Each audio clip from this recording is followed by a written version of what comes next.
vidéo à la con.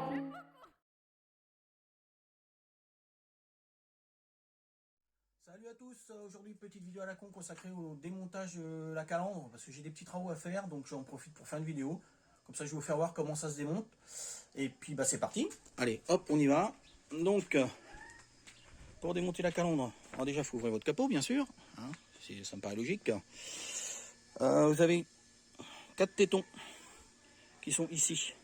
Alors moi j'ai prédémonté hein, pour pas trop se faire chier pour la vidéo. Alors il y a des petites pattes comme ça. En fait il y a des pattes qui sont enclenchées dedans comme ça.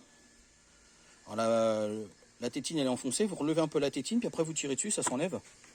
Donc là, elles sont réutilisables. Si elles sont cassées, moi j'en ai trouvé sur AliExpress. Alors je sais plus comment c'est la référence et tout ça, je sais plus ce que c'est. En fait, c'est vendu par 100, je crois. Donc à chaque fois que j'en casse, et ben, je les change.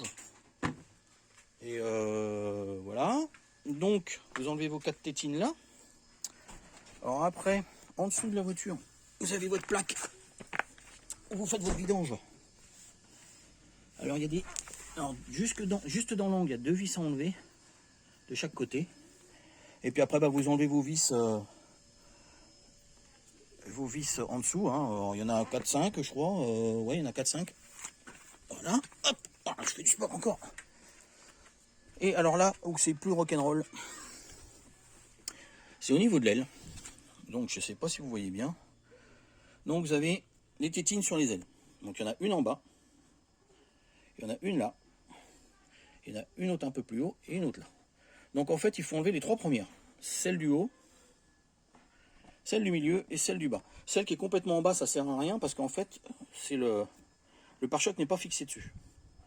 Donc en fait, il faut faire de la place pour pouvoir atteindre les vis. Alors, je vais essayer de tourner la vidéo. Je ne sais pas ce que ça va donner en fait. On ne voit pas bien du tout. En fait, alors, on n'arrive pas à voir, mais en fait, il y a 3 vis à l'intérieur. Il y en a une à ce niveau-là, et une là, et une là.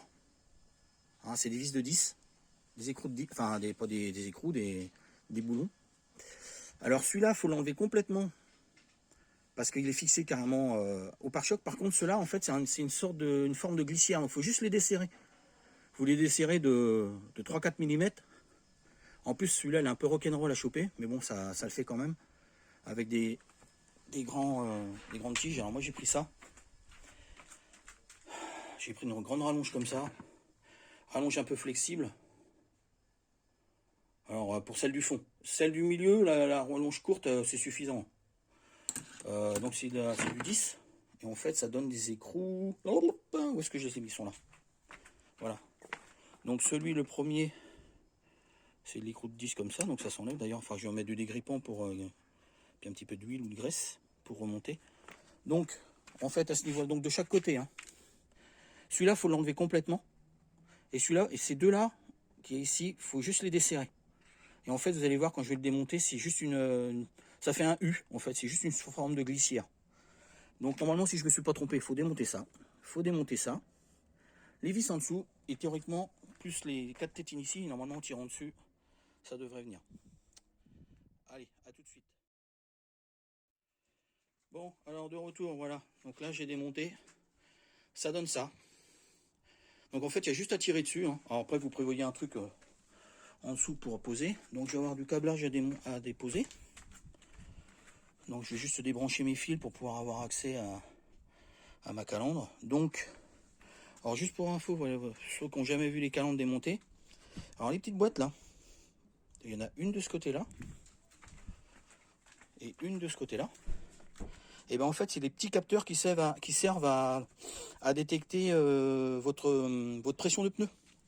Donc en fait, à chaque fois que vous avez votre valve avec le capteur à l'intérieur qui passe devant, donc ça se trouve à peu près à ce niveau-là, quand c'est refermé, hein, c'est à peu près à ce niveau-là. Ben à chaque fois que ça passe devant, ça calcule en fait le gonflage, ça détecte le gonflage de vos pneus. Donc c'est grâce à ces petits capteurs-là que vous savez votre gonflage sur votre tableau de bord et tout ça. Donc voilà.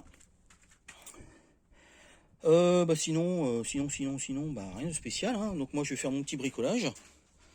Et puis après quand vous voulez remonter, c'est la même chose mais en sens inverse. Alors faut être deux hein, pour le descendre. Bon, tout seul, je pense que c'est faisable. Quoique là, j'ai demandé à mon fils. À remonter, par contre, c'est un peu one again. Parce que vous voyez, donc, ce que je disais, ça fait des espèces de U. Donc ça, c'est celui du fond. Ça, c'est celui qui est un peu plus devant. Et puis là, c'est la vis. Donc la première vis, en fait, il faut l'enlever complètement. Mais les deux autres, vous pouvez juste le desserrer. Et puis, c'est une sorte de glissière. Donc après, c'est à remettre dedans, quoi. Donc faut prendre son temps, faut bien viser. Parce que c'est un petit peu galère à remettre, mais ça se fait. Hein. Voilà.